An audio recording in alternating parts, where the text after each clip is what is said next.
Hello everyone, তোমরা সবাই কেমন আছো? আশা করি তোমরা ভালো আছো। আমিও ভালো আছি। আমার একটা নতুন ভিডিওতে তোমাদেরকে সবাইকে স্বাগতম জানাই। তো তোমাদেরকে প্রথমে জানাই শুভ সকালে অনেক অনেক শুভেচ্ছা। এই ঠান্ডা ওয়েদারে তোমরা সবাই কেমন আছো অবশ্যই তা কমেন্টে জানাবে। তো তোমাদেরকে আগে প্রথমেই বলি, একটা স্পেশাল ব্লগ নিয়ে তোমাদের সামনে উপস্থিত হলাম। ও স্পেশাল ব্লগ বলতে আমি আজকে যাব বাপের বাড়ি, তাই সকাল সকালে ঘুম থেকে উঠে পড়েছি। সকাল সকাল ঘুম থেকে উঠে পড়েছি, ঠিকই কথা, সাথে আমি উঠেছি, তো সঙ্গে আমার বরকেও ঘুম থেকে তুলে দিয়েছি। কি করব, আমি উঠবো আর ও ঘুমোবে, সেটা তো হয় না। তার জন্য দুজনে উঠে পড়েছি। দুজনকে উঠে যাওয়ার পর ও ওখানে ওই সাইডে বসে বসে আমার সাথে বকবক করছে। আমি বললাম তুমি বসো একবারটি, আমি বিছানাটা বাগিয়ে নিই, একসাথে নিচকে যাব। আমরা প্রায় দিনই একসাথেই নিচকে যাই।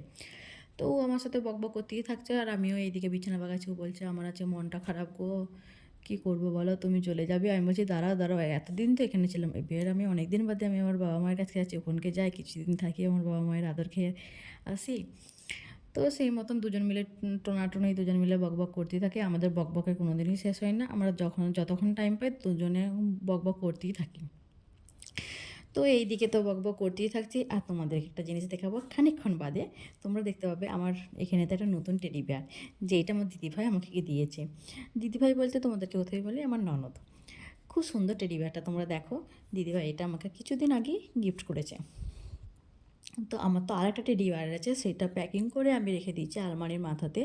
ওইটা ব্যবহার করি না, ওটা রেখে দিয়েছি। আর এটা আমি সবসময় আমার কাছে ব্যবহার করি। তারপরে আমরা দুজন মিলে নিচকে চলে এসেছিলাম।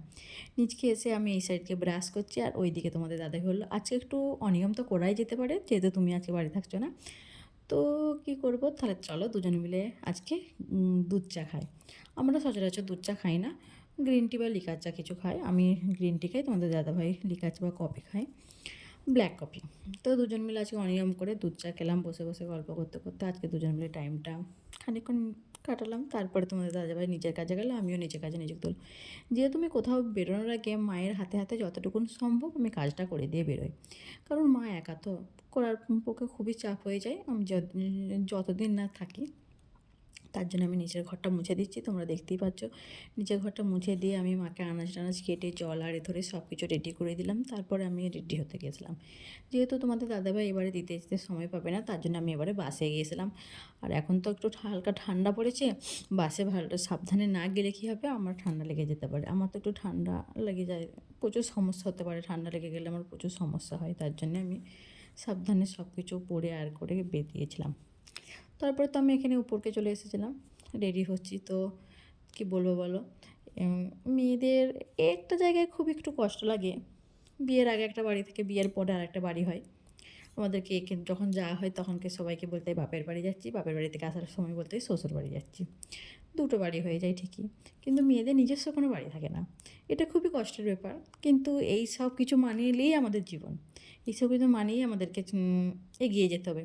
তো আমার ভিডিও তোমাদের কেমন লাগলো তোমরা অবশ্যই জানাবে, যদি ভালো লাগে অবশ্যই সাবস্ক্রাইব করবে।